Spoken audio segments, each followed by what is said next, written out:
মধ্যে কখনো আপনারা এইভাবে কানের দুলের ব্যবহার করেছেন? কাঁচি দিয়ে কখনো আপনারা নেল পালিশের শিশি এইভাবে কেটে দেখেছেন? মিক্সার জারের মধ্যে কখনো আপনারা নারকেল তেলের ব্যবহার করেছেন? কেন মিক্সার জারে নারকেল তেলের ব্যবহার চলুন আজকের উপকারী টিপসগুলি আমরা দেখে নিই। যদি ভালো লেগে থাকে অবশ্যই ট্রাই মধ্যে কখনো আপনারা এইভাবে কানের দুলের ব্যবহার করেছেন? আমরা কম বেশি প্রত্যেকেই কিন্তু কানের দুল ব্যবহার করে থাকি এই ধরনের ইমিটেশনের।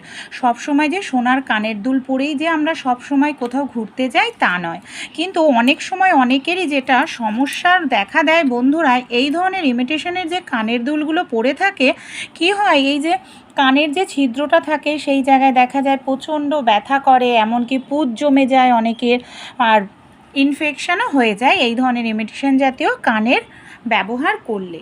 তাই আপনারা ছোট্ট একটি কাজ করতে পারেন। এই ধরনের ইমিটেশনের যে কোনো কানের পরার আগে কি করবেন, আমাদের প্রত্যেকের বাড়িতেই পেঁয়াজ থাকে, আমরা কম বেশি পেঁয়াজ খেয়েই থাকি রান্নায়।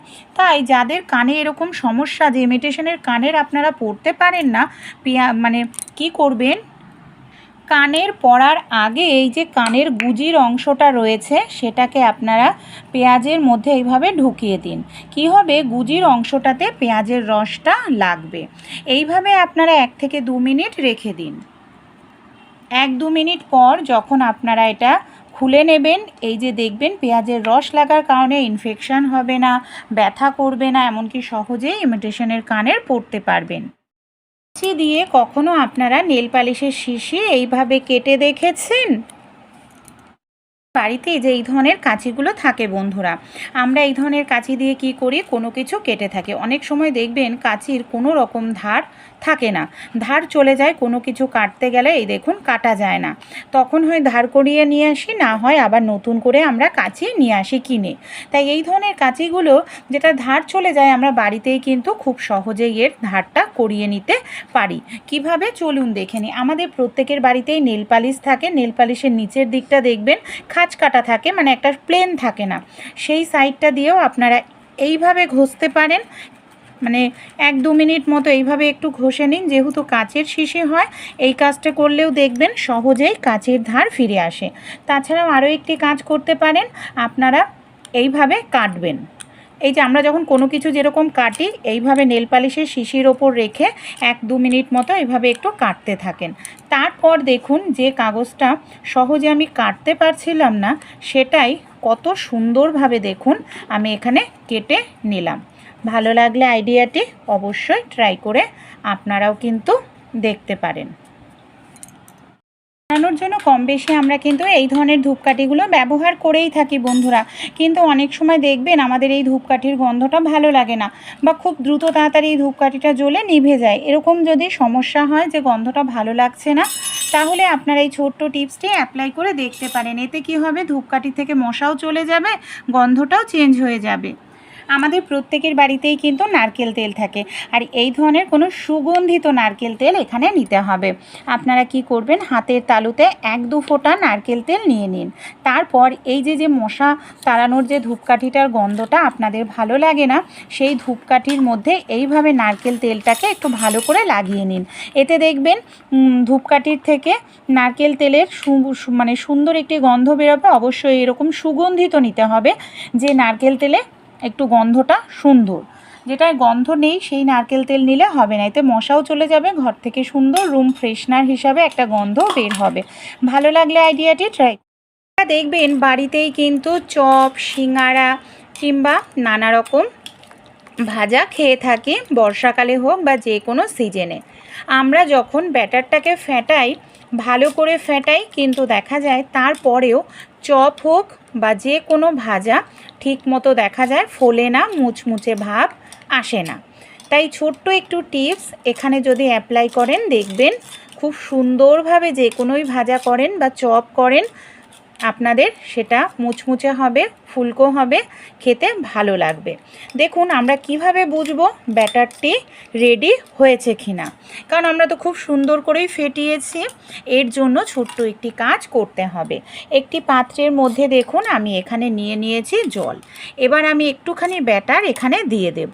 ব্যাটারটি দেখুন জলের কিন্তু নিচে চলে গেছে, এটা কিন্তু ভেসে ওঠেনি। যদি সুন্দরভাবে ফেটানো হতো তখন কিন্তু জলের নিচে ডুবে যাবে না, সেটা ওপরে ভাসতে থাকবে। তাহলে বুঝতে হবে যে ব্যাটারটি ভাজার জন্য পুরোপুরি রেডি হয়ে গেছে।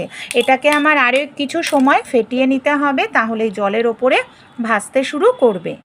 মিক্সার জারের মধ্যে কখনো আপনারা নারকেল তেলের ব্যবহার করেছেন? কেন মিক্সার জারে নারকেল তেলের ব্যবহার করব? যাতে টাকা বেঁচে যাবে। কম বেশি আমরা প্রত্যেকেই কিন্তু মশলা বা কিছু পেস্ট করার জন্য মিক্সার জার ব্যবহার করে থাকি। মশলা বা কিছু পেস্ট হওয়ার পর মিক্সার জারটাকে কি করি, খুব ভালো করে জল দিয়ে ধুয়ে নিই। তারপর কোনো জায়গায় এইভাবে আমরা উপুর করে রেখে দিই। এইভাবে উপুর করে রাখলে দেখুন সাইড থেকে কোনোভাবেই হাওয়া বাতাস ঢুকতে পারে না, যার কারণে কি হয়, অনেকটা সময় ব্লেডের গায়ে জল লেগে থাকে আর ব্লেডটায় জং ধরে যায়, ব্লেডের ধার চলে যায়। তাই আপনারা একটি কাজ করবেন, এখানে আমি নারিকেল তেল নিয়েছি। আপনারা নারকেল তেল হোক বা সর্ষের তেল বা যে কোনো রান্নার তেল সামান্য পরিমাণ নিয়ে নেওয়ার পর এই যে ব্লেডটাতে খুব ভালো করে একটু লাগিয়ে নিন। এতে কি হবে, ব্লেডটায় জং ধরবে না, ব্লেডের ধারও ঠিক থাকবে, অনেক দিন ইউজ করতে পারবেন। কিছুদিন পর পর ব্লেড চেঞ্জ করতে হবে না, আপনাদের টাকা বেঁচে যাবে। ভালো লাগলে টিপসটি ট্রাই। ধরনের গ্রেটার আমরা কম বেশি প্রত্যেকেই ব্যবহার করে থাকি বন্ধুরা, কিন্তু অনেক সময় দেখবেন গ্রেটারের ধার চলে যায়। আমরা নতুন গ্রেটার কিনে নিয়ে আসি, কীভাবে বাড়িতে সহজে ধার করে নিতে পারি। আমাদের বাড়িতে যে এই ধরনের আলু চিলনি থাকে বা পিলার যাকে বলে, এই দিকটা দেখবেন ধার থাকে বা এই সামনের অংশটা কাটা কাটা থাকে। তা আমরা এটাকে সাহায্যে গ্রেটারটাকে কিভাবে ধার করব। এই যে যেরকমভাবে আমরা খোসা ছাড়াই ঠিক তার উল্টো দিকে এইভাবে ঘষতে হবে। এইভাবে আপনারা 1 থেকে 2 মিনিট মতো গ্রেটারটাকে ঘষতে থাকুন। এইভাবে যখন ঘষবেন এটারও ধার অলরেডি চলে আসবে, যেটার ধার চলে গেছিলো, সেই সঙ্গে দেখবেন গ্রেটারের ধার সহজেই ফিরে আসবে। এখানে আপনাদের এর জন্য অনেকটা টাকা পয়সাও খরচা করতে হবে না। দেখুন এইভাবে আমি ঘষে নিচ্ছি। ভালো লাগলে ট্রাই করে দেখবেন। আমরা নানা কাজেই কিন্তু এই ধরনের গার্ডারগুলো, রাবার ব্যান্ড ব্যবহার করে থাকি। আমরা অনেক সময় দোকান থেকে কিনেও নিয়ে আসি, কিন্তু সমস্যাটা কি হয় দেখবেন, আমরা অনেক দিন যখন এটাকে রেখে দিই না, এটা কিন্তু ভালো থাকে না। কি হয়, রাবার ব্যান্ডগুলো একটার সঙ্গে একটা গায়ে লেগে যায়, আর রাবার ব্যান্ডগুলো যখন খুলতে যাওয়া হয় তখন ছিঁড়ে যায়, আবার আমাদের কিনে আনতে লাগে। যতই দাম হোক বা কম দামি হোক, টাকাটা তো নষ্ট হয়। তাই আপনারা এইভাবে রেখে দেখুন, এতে আপনাদের রাবার ব্যান্ড নষ্ট হবে না। এখানে আমি একটি ছোট্ট কৌটো নিয়েছি, কৌটোর মধ্যে আমি কিছুটা পাউডার নিয়েছি। আমি এইভাবেই রাখি, তাই এই টিপসটি আপনাদের সঙ্গেও শেয়ার করলাম। পাউডারের মধ্যে এইভাবে আমরা এই যে গার্ডারগুলো আছে এগুলোকে দিয়ে ভালো করে একটু এই গার্ডারের গায়ে পাউডার লাগিয়ে রাখবো। এতে একটার সঙ্গে একটা আটকে ধরবে না, নরম হয়ে গলে যাবে না, এমনকি ছিঁড়বেও না। 1-2 বছর রেখে দিলেও ভালো থাকবে। কম বেশি প্রত্যেকেই কিন্তু বাড়িতে এই ধরনের গুঁড়ো দুধের প্যাকেট নিয়ে আসি, কিন্তু অনেক সময় দেখবেন এই দেখুন প্যাকেটের মধ্যে থাকে কিন্তু গুঁড়ো দুধ। এই যে কী হয়, আমরা হয়তো পুরোটা ব্যবহার করি না বন্ধুরা, কিছুটা হয়তো ব্যবহার করি, তারপর এটাকে হয়তো আমরা কিন্তু এইভাবে যদি খোলা রাখা হয় বা গার্ডার দিয়ে যতই মুড়িয়ে রাখা হোক না কেন, হাওয়া বাতাস ঢুকে যায়। তাই আপনারা ছোট্ট একটি কাজ করতে পারেন, এটা হাওয়া বাতাস ঢুকবে না, ভালো থাকবে। যেখানে আপনারা কেটেছেন সেই জায়গাটাকে খুব ভালো করে এইভাবে মুড়িয়ে নিন, খুব ভালো করে ভেতরের হাওয়াটাকে বের করে আমাদের এইভাবে এটাকে টাইট করে মোড়াতে হবে।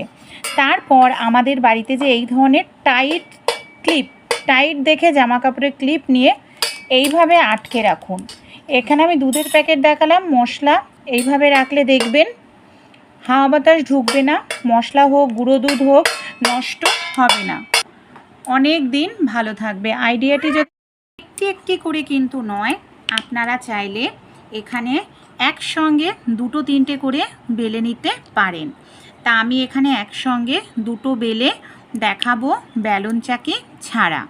আমি এইভাবে তেল দিয়ে এখানে লুচি বেলবো বলে তেল লাগিয়ে নিয়েছি। আর আপনারা যদি রুটি বেলেন আটা লাগিয়ে নেবেন। এবার ওপর থেকে একটি প্লেট বা কোনো বাটি দিয়ে এইভাবে চাপ দিন। দেখবেন কত সুন্দর পারফেক্ট গোল লুচি বা রুটি তৈরি হয়ে যাবে। অবশ্যই এখানে আটাটাকে একটু নরম করে কিন্তু মাখতে হবে। দেখুন আমার এখানে হয়ে গেছে। আর রুটি একটু যেহেতু বড় হয় তাই রুটির জন্য থালা ব্যবহার করবেন। আর আমি এখানে দেখুন আপনাদের লুচি বেলে দেখালাম। এবার আমরা এইভাবে এটাকে যেহেতু মাঝখানে তেল লাগিয়ে নিয়েছিলাম সহজে কিন্তু এটা ছাড়ানো হয়ে যাবে।